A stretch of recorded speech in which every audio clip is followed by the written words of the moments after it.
नमस्कार, मुद्दा देख रहे हैं आप। मैं हूं आपके साथ नेहा दुबे। उत्तराखंड में भले ही समान नागरिक संहिता को लागू कर दिया गया है, लेकिन इसके राह में कई बाधाएं अभी भी है। उत्तराखंड में 27 जनवरी 2025 से प्रभावी समान नागरिक संहिता को हाईकोर्ट में चुनौती दी गई है। बता दें आपको कि हाईकोर्ट में इसको चुनौती देने के साथ ही से अलग अलग याचिका दायर कर राज्य सरकार की ओर से पारित यूसीसी के प्रावधान में शामिल लिव इन रिलेशनशिप सहित मुस्लिम, पारसी आदि के वैवाहिक पद्धति की यूसीसी में अनदेखी करने और अन्य प्रावधानों को चुनौती दी गई है। याचिकाकर्ताओं का तर्क है कि यूसीसी धार्मिक स्वतंत्रता का उल्लंघन करता है और संविधान के प्रावधानों का उल्लंघन करता है। हाईकोर्ट ने यूसीसी के प्रावधानों को चुनौती देते हुए याचिकाओं पर बुधवार को सुनवाई के दौरान ही टिप्पणी में कहा कि निजता के हनन की आड़ में किसी व्यक्ति के आत्मसम्मान की बलि नहीं दी जा सकती, खासकर तब जब वह लिव इन रिलेशनशिप में जन्मा बच्चा हो। न्यायालय ने पूछा कि ऐसे रिश्तों को विनियमित करने में क्या गलत है। नैनीताल हाईकोर्ट ने राज्य में समान नागरिक संहिता यूसीसी के प्रावधानों को चुनौती देने वाली जनहित याचिकाओं पर केंद्र और राज्य सरकार को नोटिस जारी किया। सरकार का कहना है कि यूसीसी नैतिक आधार पर बनाया गया है और विधायिका को कानून बनाने का अधिकार है। मुख्यमंत्री पुष्कर सिंह धामी ने कहा कि लिव इन को समान नागरिक संहिता के दायरे में लाना किसी की निजता में दखल देना नहीं, बल्कि युवाओं को सामाजिक सुरक्षा प्रदान करना है। इसका उद्देश्य है कि दिल्ली की तरह कोई आफताब किसी श्रद्धा के साथ हैवानियत न कर सके। इस बीच उत्तराखंड सरकार ने साफ कर दिया है कि प्रदेश में हाल ही में लागू समान नागरिक संहिता यानी यूसीसी में सूचनाओं की गोपनीयता बनाए रखने के लिए सख्त प्रावधान किए गए हैं।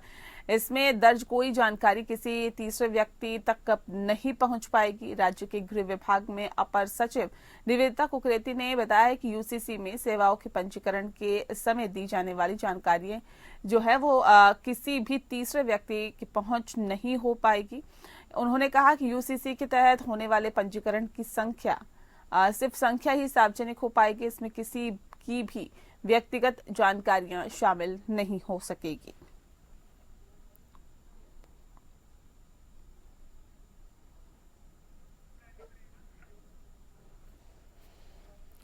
जी हां, आपको बता दें कि यूसीसी को लेकर अब तमाम जो याचिकाएं हैं वो दायर की गई है और इन याचिकाओं में तमाम तरह की बातें कही गई है।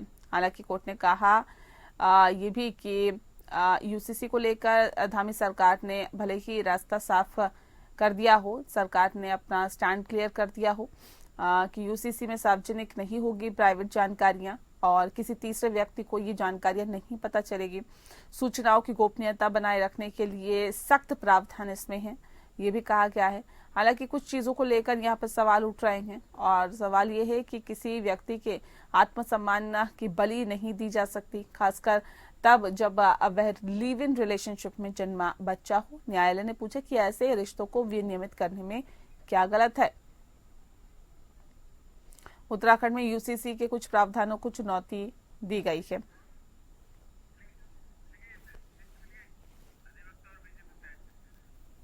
और इस विषय पे तफसील से चर्चा करेंगे। खास मेहमान हमारे साथ मौजूद है, उनसे आपका परिचय करा देते हैं। इस वक्त हमारे साथ नवीन पांडे जी है, अधिवक्ता हैं। बहुत स्वागत है नवीन जी आपका।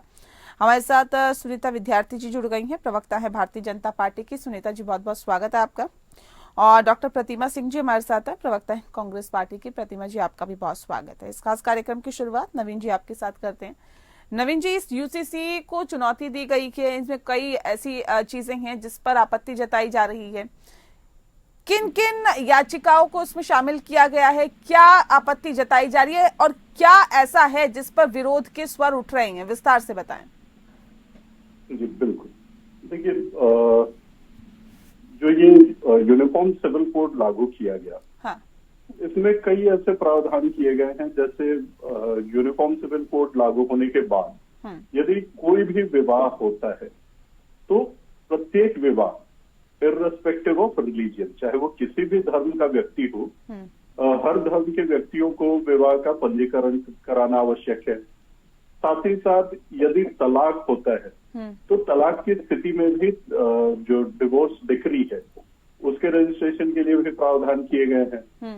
यदि कोई दो व्यक्ति लिव इन रिलेशनशिप में रहना चाह रहे हैं तो उनके लिव इन रिलेशनशिप को भी रजिस्टर कराने के लिए जो है प्रावधान किया गया है। तो मुख्य तौर पर जो विरोध किया जा रहा है विभिन्न याचिकाओं में वो इस बात को लेकर के किया जा रहा है कि बहुत सारे धर्मों में अपने धर्म के नियम और कायदों को मानने का वहां पर प्रावधान है और हमारे भारतीय संविधान में भी हर एक व्यक्ति को अपने निजी धर्म का अनुसरण करने की आजादी दे रखी है।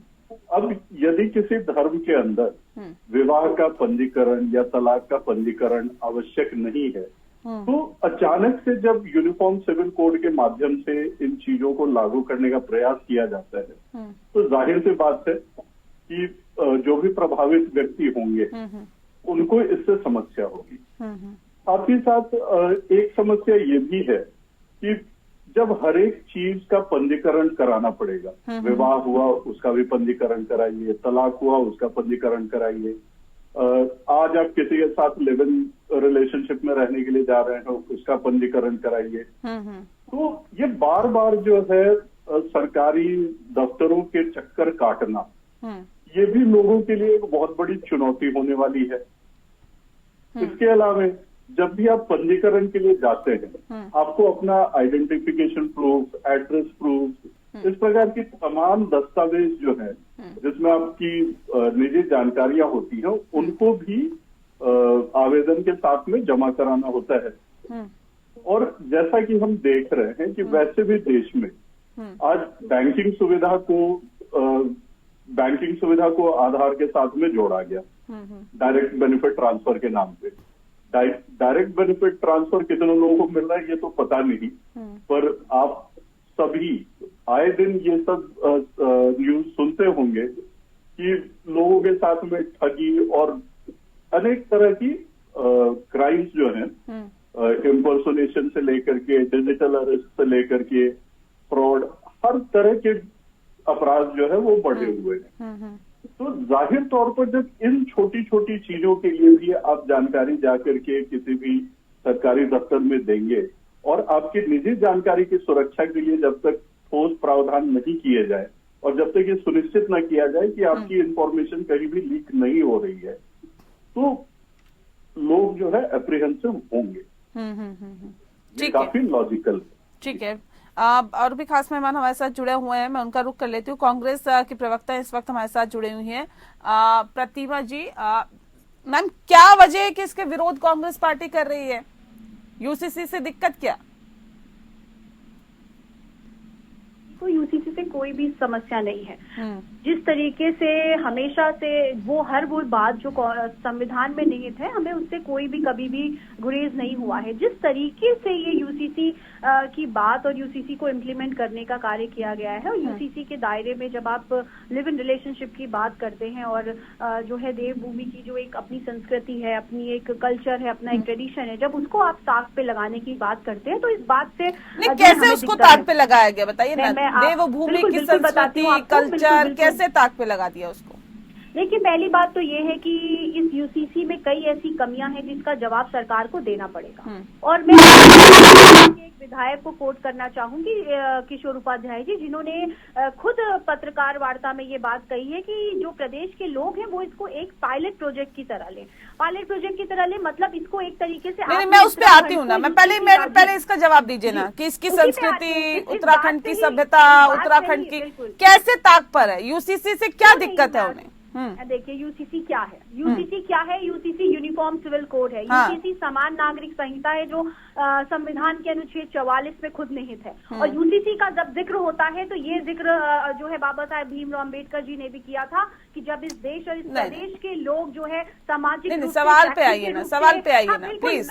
देखिए, आपका डायरेक्ट आंसर देना, मुझे लगता है कि डायरेक्ट आंसर नहीं, आपने कहा उत्तराखंड की संस्कृति, उसकी सभ्यता को खंड खंड करने की कोशिश है। मुझे बताइए ना, मुझे समझाइए। यूसीसी नहीं नहीं समझा रही हूँ मैडम, एक मिनट रुकिए। नेहा जी एक मिनट रुकिए, मैं समझा रही हूँ आपको। समझाइए। देखिए मैं खुद एक बेटी की माँ हूँ, मैं अपनी बेटी को अलाउ नहीं करूंगी कि आप जाइए और किसी और के साथ जो है रजिस्ट्रेशन आपने करा दिया है, लिव इन में रहने का कार्य करिए। तो प्रदेश की जो सरकार है वो यहाँ पे रहने वाली जो बहू बेटियों हैं उनके सम्मान के साथ खिलवाड़ करने का कार्य करिए। और दूसरी मतलब आप कह रही हैं कि लिव इन रिलेशनशिप ठीक है, चुपके से रह रहे हैं वो ठीक है, माँ बाप को नहीं पता चलना चाहिए। सुन लीजिए, कई चीजें जब बंद दरवाजों के पीछे होती है ना नेहा जी, तो आपको उनको रोकने का प्रयास करना चाहिए। जो गलत गतिविधियां हैं या इलीगल चीजें हैं, जो गलत चीजें हैं, जो मतलब अगर कुछ गलत गतिविधियां आपके हिसाब से हो रही है तो आंखें बंद कर लेंगी आप। अंकुश लगाना चाहिए। सुन लीजिए, उन पे अंकुश लगाना चाहिए, उनको बढ़ावा नहीं देना चाहिए। और दूसरी महत्वपूर्ण बात समझने की कोशिश करिए, राइट टू प्रिवेसी की बात होती है, हम संविधान की बात। मुझे सीधा सा बताइए, मुझे सीधा सा बताइए, पॉइंट वाइज बताइए प्रतिमा जी। नहीं नहीं ऐसे नहीं, मुझे पॉइंट वाइज बताइए कांग्रेस को दिक्कत किस चीज से है। नहीं नहीं ऐसे नहीं, ऐसे नहीं। देखिए बहुत सारी चीज मैं सुन रही हूँ ना मैम, आपको ही तो सुन रही हूँ, आपको ही सबसे पहले मैंने मौका दिया। अभी तो मैं भारतीय जनता पार्टी का रुख ही नहीं किया मैंने। मुझे पॉइंट वाइज बताइए, इस चीज से दिक्कत है, इस चीज से दिक्कत है, इस चीज से दिक्कत है। नेहा जी एक मिनट सुनिए, आप मुझे अनइंटरप्टेड 30 सेकंड दे दीजिए, मैं आपको पॉइंट वाइज ठीक है ठीक है ठीक है ठीक है। सुनिए, पहली महत्वपूर्ण बात कि आपने यूसीसी के दायरे से, जहां आप समानता की बात करते हैं, जहां आप न्याय की बात करते हैं कि आप महिलाओं को न्याय देंगे, समानता देंगे, यूसीसी के दायरे से आपने ट्राइबल्स को हटाने का काम किया। ठीक है, ट्राइबल्स महिलाएं क्यों नहीं उसमें ऐड की। दूसरी महत्वपूर्ण बात कि जिस तरीके से आपने हिंदू अनडिवाइडेड प्रॉपर्टी को उससे हटाने का काम किया, तो ये क्या दर्शा रहा है? ये क्लियरली दर्शा रहा है कि आप जो है सिर्फ और सिर्फ एक समुदाय विशेष को टारगेट करने का कार्य कर रहे हैं, क्योंकि एक अच्छी खासी पॉपुलेशन उत्तराखंड में ट्राइबल्स की है, उनको आपने इससे हटाने का कार्य कर दिया। तीसरी महत्वपूर्ण बात, आप व्यक्ति के निजी जो मामले हैं, निजी मामले में इंटरफेयर करके उसकी जो राइट टू प्रिवेसी है उसका उल्लंघन करने का कार्य कर रहे हैं। और राइट टू प्रिवेसी के साथ साथ आप पुलिस को वो पावर दे रहे हैं जो पावर आपको पता होगा जब 377 अबोलिश नहीं हुआ था, उस वक्त जो पावर पुलिस के पास थी कि पुलिस उन पावर का मिसयूज करके जो कपल्स, गे, जो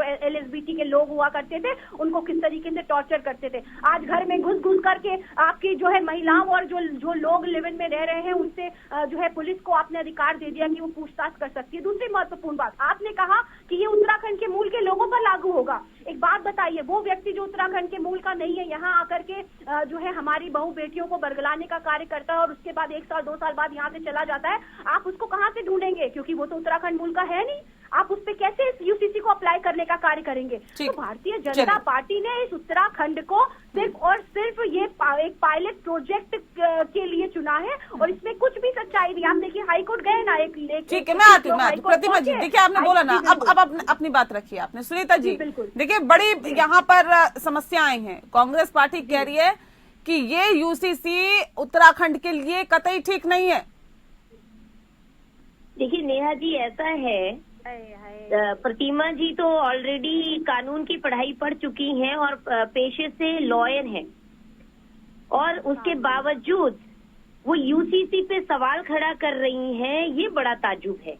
संविधान के अनुच्छेद 44 की जो इन्होंने बात यहाँ पे रखी, उसमें सीधा जो भी भारतीय नागरिक है, जो राज्य के नीति निर्देशक तत्वों और समान कानूनों को अपनाने का अधिकार रखते हैं, और हम लोग जो सत्ता में हैं या जो भी हमारे जो पार्टियां होती हैं, वो उन नीतियों को लागू करने के लिए कदम उठा रही हैं, और उनको भी अगर कांग्रेस पार्टी विरोध करने की दृष्टि से विरोध कर रही है, तो मुझे लगता है ये लोग बहुत ही यहाँ पे अपने गलत तर्क दे रहे हैं। और मैंने कहा कि ये सिर्फ भारतीय जनता पार्टी द्वारा लिए गए कदमों को के विरोध में खड़े हो जाते हैं, चाहे वो प्रदेश हित में हो, देश हित में हो या ना हो। यहाँ पे इनको सिर्फ ये है कि हम लोग जो है विपक्ष में है, इसलिए हमें विपक्ष में ही बोलना है। ये पक्ष और विपक्ष की जो डिबेट हम लोग कॉलेज टाइम में पढ़ते थे कि 5 मिनट आपको विपक्ष में ही बोलना है, मुझे लगता है आज तक ये वही अपना नहीं, ये पक्ष में कैसे है मुझे थोड़ा समझाइए। ये पक्ष में कैसे हैं? उन्होंने तो विपक्ष के बिंदु समझा दिए, अब आप पक्ष के बिंदु समझा दीजिए जरा। देखिए, यूसीसी जो है नागरिकों में समानता और समरसता लाने वाला कानून है। इस कानून से, क्योंकि सभी को अधिकार है कि उनको सभी किसी भी पंथ के हो, जाति के हो, वर्ण के हो, उनको समान अधिकार मिले। उनको उत्तराधिकारी बनने का समान अवसर मिले, उनको संपत्ति में जो अधिकार मिलते हैं वो समान रूप से मिले, उनको विवाह शादी पद्धति जो भी चीजें हैं वो समानता उसमें हो, क्यों ना हो। जैसे क्रिमिनल लॉज में अगर कोई भी गलत करता है तो एक जैसी सजा होती है, तो हम लोग अगर प्रदेश के अंदर उत्तराखंड प्रथम राज्य के रूप में यूसीसी लाने वाला राज्य बना है, इनको तो शुभकामनाएं देके सहयोग करना चाहिए। भारत को खंड खंड करने वाली कांग्रेस कालनेमी रूपी जो लोग हैं, पहले भी इन्होंने यही किया, पहले भी जोड़ने की भावना नहीं रखी, खाली पदयात्रा जोड़ने की बात करते हैं, लेकिन कार्य करने की दृष्टि इनकी कभी होती ही नहीं है, ना दूरदृष्टि होती है। आप ये बताइए, लिव इन की बात कर रहे हैं यहाँ पे, लिव इन के जितने भी प्रॉस कौन है वो सामने रखे गए हैं, उसमें साफ तरीके से मैंडेटरी क्या चीजें हैं क्या नहीं है वो सामने रखा गया है। उन साथ में रहने वाले जो सहवास करने वाला कपल है, उनसे पैदा होने वाले बच्चों का भविष्य ये बता दे। और आज तक ये कह रही है कि संस्कार होने चाहिए, गलत चीजों को रोका जाना चाहिए, डेफिनेटली रोकना जाना चाहिए, तभी तो ये चीजें लाई जा रही हैं। आप इनको पूछिए कि इनके जवाहरलाल नेहरू जी ने 1930 में यूसीसी का समर्थन किया था, आज कितने वर्ष हो गए 1930 को? ठीक है प्रतिमा जी जल्दी से जवाब दीजिए, 10 सेकंड आपके पास में, मैं नवीन जी का रुक करूंगी। ठीक है, हो गया ना, आपने सुनीता जी बोला है आपने ना, प्लीज अब सुनिए, प्लीज सुनिए सुनीता जी, आप सुनिए प्लीज। नेहा जी सुनिए, पहली बात तो यहाँ पे कांग्रेस पार्टी को कहा गया कि खंड खंड करने की राजनीति हम करते हैं। अरे भाई, वो लोग जिन्होंने 52 साल तक अपने मुख्यालय पे भारत का झंडा ना फहराया हो, ये कह रहे हैं आप कांग्रेस जो पार्टी है वो विरोध करने के लिए विरोध कर रही है, कोई मतलब नहीं है इसका। अरे जो लोग सावरकर को पूछते हैं, गोडसे को पूछते हैं, महात्मा गांधी की हत्या करने वाले गोडसे को जो लोग पूछते हैं, वो मुझे लगता है खंड खंड करने का और एकता का पाठ ना पढ़ा है, उनके मुंह से शोभा नहीं देता। दूसरी बात, मैंने तो मैडम नेहा जी एक बात बताइए, मैंने तो पॉइंट वाइज अपना विरोध रखा है, जवाब दे देना कि जब उत्तराखंड मूल के व्यक्ति पर ये यूसीसी लागू है तो उन बच्चियों को कैसे बचाएंगे जिनके साथ अगर 2 साल रह करके कोई व्यक्ति बाहर का आके चला जाएगा, आप उस पे ये कैसे अप्लाई करेंगे? और उत्तराखंड के मूल का व्यक्ति अगर इस प्रदेश से बाहर रह रहा है, ठीक है, मैं नवीन पांडे जी आपका रुक कर लेती हूँ। देखिए ये जो पॉइंट रखा जा रहा है, मैं सुनीता जी आ रही हूँ, एक सेकंड, मैं अधिवक्ता है हमारे साथ, लॉयर है, उनसे मैं पूछती हूँ, ये जो पॉइंट रख रही हैं प्रतिमा जी, इसके लिए क्या प्रावधान है नवीन जी इसमें यूसीसी में? जी देखिए, मूल रूप से जो लिव इन रिलेशनशिप के लिए प्रावधान है, इसमें रजिस्ट्रेशन के लिए तो प्रावधान किया गया है, है ना? लेकिन रजिस्ट्रेशन का जो प्रावधान है ना, वहां पर थोड़ी सी क्लैरिटी हमें और चाहिए। ठीक है, जैसे एक जो पॉइंट ये उठाया गया है अभी कि कोई बाहरी व्यक्ति यदि आकर के उत्तराखंड की किसी ऑपोजिट सेक्स के कपल के साथ में लिव इन रिलेशन में रहता है और फिर 1-2 साल में निकल जाता है ना, क्योंकि थोड़ा सा शॉर्ट नोटिस पर ये डिबेट हम कर रहे हैं, तो बहुत ज्यादा डिटेल में देख पाना और उस पर चर्चा कर पाना जो है इतने छोटे से डिबेट में पॉसिबल नहीं हो पाएगा। जो रिक्वायरमेंट्स हैं, है ना, रजिस्ट्रेशन के, वो तो कर दिए गए, लेकिन क्या यूसीसी अभी उत्तराखंड से बाहर रहने वाले नागरिकों के ऊपर भी लागू है जो मूल रूप से उत्तराखंड के निवासी नहीं है? इसके लिए कोई प्रावधान मुझे नजर नहीं आ रहा है। ठीक है, मैं सुनीता जी का एक बार फिर से रुक कर लूं, मैं आती हूँ नवीन जी। सुनीता जी, इसके लिए अब ये देखिए, ये तो बड़ी समस्या वाली बात हो गई ना, जो बात प्रतिमा जी कह रहे हैं वो क्लैरिफिकेशन भी हो गई इस पे। सुनीता जी ये बताइए, अगर ये मूल रूप से उत्तराखंड वासियों के लिए है, जो बाहर से इंसान आ रहा है वो कुछ यहाँ पर ऐसा करके जा रहा है, उसके बाद कहाँ ढूंढिएगा उसे, कैसे यूसीसी लागू करिएगा? बिल्कुल सही जवाब है, सही सवाल है। यहाँ पे देखिए, अभी भाई साहब ने जो जवाब दिया कि थोड़ा क्लैरिटी की आवश्यकता है, बिल्कुल क्लैरिटी है। उत्तराखंड में 1 साल से निवास करने वाला व्यक्ति या जो भी लोग होंगे, उनके लिए ये लागू है। कोई ऐसा नहीं है कि कोई स्पेशली लिव इन में रहने के लिए उत्तराखंड में पधार जाए, ऐसा बिल्कुल नहीं है। इन्हीं चीजों को रोक लगाने के लिए तो यूसीसी लागू किया जा रहा है। पहले तो कहा गया ना कि मूल रूप से जो उत्तराखंड वासी है, अभी आप कह रहे हैं 1 साल से जो रह रहा है, नहीं, उत्तराखंड के लोगों के लिए तो लगना ही है जो ये कह रही है कि बाहर से आके यहाँ पे अगर लिविंग में कोई रहता है तो उनको हम कैसे पकड़ेंगे। मैडम तभी तो रजिस्ट्रेशन हो रहा है कि उनका जो प्रशासन है और जो उनके पेरेंट्स हैं उनको पता हो। नहीं पता, इन्हें बस ये पता है समानता से आपको कुछ नहीं पता। आपको सिर्फ मैंने कहा कि विरोध करने के लिए विरोध करना है, किसी अनुच्छेद का नहीं पता, किसी भी चीज का नहीं मालूम। अरे मैडम, जवाब छात्रा होने के बाद भी अगर आपको ये नहीं पता कि अनुच्छेद 242 में जो प्लीज नहीं, ऐसे नहीं ना, प्लीज एक एक करके, ऐसे नहीं, एक एक करके। प्रतिमा जी मैं आ रही हूँ, मैं मौका दूंगी आपको, फिर बोलिएगा। लॉ पढ़ना चाहिए नेहा जी। ठीक है, एसपी को बाहर रखने का आज से नहीं, ये कंफ्यूजन है ना मैम, कंफ्यूजन है ना, ये कंफ्यूजन है ना। अगर आप नहीं सुनिए, अगर आप ये कह रही है कि 1 साल से जो इंसान रह रहा है, अभी ये भी कहा गया आप लोगों के नेताओं की तरफ से मूल रूप से जो निवासी है उन पे ये लागू होगा, ये कंफ्यूजन है, इनको दूर करने की जरूरत है।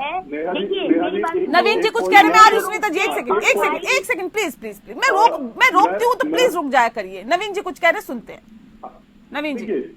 जो हमारे आदरणीय मेहमान का ये कहना है हाँ, कि कोई विशेष रूप से लिव इन रिलेशनशिप के लिए नहीं आएगा। हाँ, फिर जो दूसरी बात ये कही जा रही है कि कम से कम 1 साल से जो व्यक्ति रह रहा हो वही लिव इन रिलेशनशिप में रह पाएगा। देखिए, क्या ये प्रैक्टिकली पॉसिबल है? मान लेते हैं कि कोई व्यक्ति किसी प्राइवेट कंपनी में उसकी पोस्टिंग जो है उत्तराखंड में होती है और किसी भी इंसान को कब किससे प्यार मोहब्बत हो जाए इसका कोई समय सीमा जो है हम तय नहीं कर सकते हैं।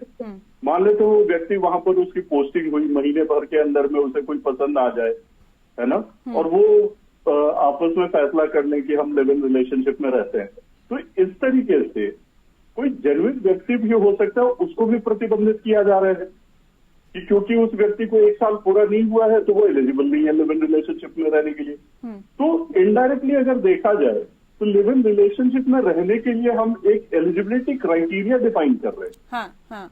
इस बात पर क्लैरिटी नहीं ला सकते, है ना। ठीक है, सुनीता जी जवाब दीजिए इसमें। देखिए मैं आती हूँ, प्रतिमा जी आ रही हूँ, 1 सेकंड प्लीज आ रही हूँ। सुनीता जी देखिए, ऐसा है, उत्तराखंड में 1 साल से निवास करने वाले व्यक्ति पे ये लागू होगा। अब आप कह रहे हैं कि ऐसी संभावनाएं हैं, वैसी संभावनाएं हैं, तो बाकी अगर वो 1 साल बाद यहाँ से चले, जब तक वो उत्तराखंड में रह रहे हैं और 1 साल से रह रहे हैं, लिव इन रिलेशनशिप में है, तो बताना पड़ेगा, रजिस्टर करवाना पड़ेगा। यही तो हमारी बात है इसमें। अगर आप वहाँ से चले जाते हैं तो फिर आप जैसा वापस सिस्टम में वैसे आप रह रहे हैं। क्लियरिटी नहीं है ना, क्लियरिटी नहीं है इसमें। प्यार हो सकता है, अगर जेन्युइन होगा तो वो लिव इन में क्यों रहेगा? दूसरी बात, निजता का हनन है। अभी प्रतिमा जी कह रही थी ना कि देखिए कोई भी पुलिस वाला आके पूछ लेगा, आपको परेशान करेगा, वो कहाँ तक जायज है? सबने नेहा जी देखिए, जो अभी हमने श्रद्धा के कितने टुकड़े हम सब लोगों ने वो भयावह दृश्य देखा है, तो उनके पेरेंट्स को नहीं मालूम था। जब सिस्टम को पता होगा कि ये रजिस्टर्ड है तो एक तरह से उनके माँ बाप को पता होगा, उन दोनों लोगों को ही मालूम होगा। बाकी पूरे समाज में थोड़ी ना फैलाना है कि उनकी लिस्ट आउट करनी है कि ये लोग जो है लिव इन में रह रहे हैं। पूरी गोपनीयता का उसमें प्रावधान है। बात ये है कि कोई भी अगर लिव इन में रह रहा है तो रजिस्टर करे, नहीं करता है तो उसमें फिर 6 महीने प्रतिमा जी जल्दी से 10 सेकंड है, मैं कार्यक्रम के आखिरी पड़ाव में हूँ, प्लीज जल्दी से। देखिए मैं खुद कह रही हूँ आपसे, मैं कई बार ये बात बोल चुकी हूँ। मैं तो ये तक कह रही हूँ कि चाहे पुष्कर सिंह धामी जी हो या भारतीय जनता पार्टी के प्रवक्ता हो, उनको खुद को नहीं पता कि यूसीसी क्या है, यूसीसी के प्रोविजन क्या है और एक्चुअली यूसीसी क्या होता है, ये नहीं पता। 1 साल की बाध्यता है नहीं पता, रजिस्ट्रेशन के लिए बोलना है, बोलना है, जो भी सिर्फ ये राजनीतिक ही है, चुनावी निगम चुनाव से पहले स्वामी जी ने पूरी करने का से बाहर रखा गया है और सांप्रदायिकता की कोशिश करते हैं। संविधान जिन्होंने निचोड़ यही है, देखिए निचोड़ यही है कि इसमें थोड़ी सी और क्लियरिटी की जरूरत है सुनीता जी, और उम्मीद करते हैं सरकार की तरफ से जल्दी इस पे कदम उठाया जाएगा। जहां जहां पर खामियां है, कमियां है, उसको पार्टियां दूर करिए। लागू कर रहे हैं तो उसको पूरी स्पष्टीकरण के साथ उसको लागू कर दिए। करीब पारदर्शिता उसमें होनी चाहिए, लोगों को पता होना चाहिए, लोग जागरूक होना चाहिए कि उनके लिए क्या है, लगता है कि क्या करेंगे आगे। बिल्कुल, चलिए वक्त की कमी है मेरे पास। बहुत बहुत शुक्रिया आप सभी मेहमानों का हमारे साथ इस खास चर्चा में शामिल होने के लिए। मुद्दा में फिलहाल इतना ही। नमस्कार।